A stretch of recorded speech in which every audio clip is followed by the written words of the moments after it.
Instagramlarda ko'rib qolyapman, dadamga degan yozuvni ko'ryapman aka. Dadajonimga degan yozuvni ko'ryapman.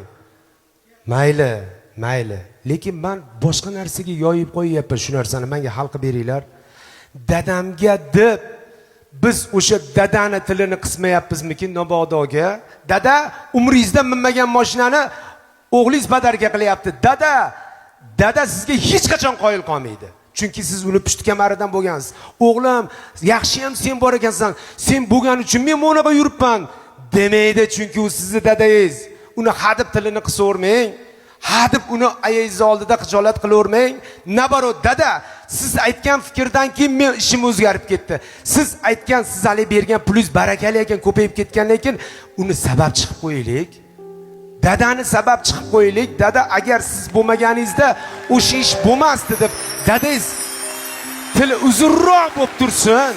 Ayingiz oldida, chunki sizni ham xotiningiz bor, bolalaringiz oldida tilingiz qisilmaslik kerak-ku.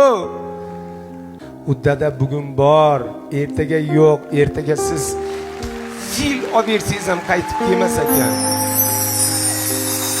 Dadamizni hech qachon tili qisilib, gapi bo'linib qolishini xohlamaymiz. Dadamiz gerdayib yursin. Chunki biz dadamizga nima? O'sha mashinangizni olib bergandan keyin kechasi 2 da kelsangiz ham indamasinmi? Eski dadangizni yo'qotib qo'yasiz. Kel o'g'lim uyga degan dadani yo'qotib qo'yasiz. Eski mehribon dadangizni yo'qotib qo'yasiz. Jahldor dadangizni yo'qotib qo'yasiz. Chunki qo'y endi ishlayapti deydi. Qayerda ishlayapsiz o'zi? Nimani qoyillatib qo'yyapsiz o'zi? Siz sababchisiz xolos. Allohning lashkarisiz xolos.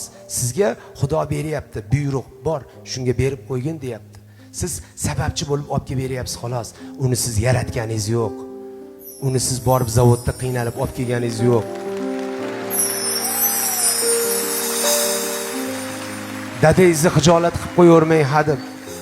Agar olib bergan taqdirda ham dada boru yo'llari qilaman siz.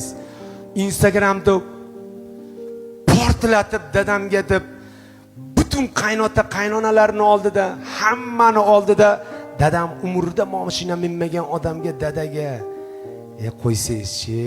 qo'ysangizchi, charchamadingizmi mashqliqdan? Mana shunaqa xijolat qilishlardan charchamadingmi? Dadajonimizni endi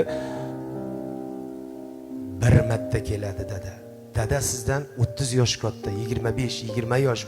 Dadani bir achishga qo'yamang. Dadangizni xohlagan ishimni qilsam dadamga bitta mashina olib berib, eski dadangizni yo'qotib qo'yasiz.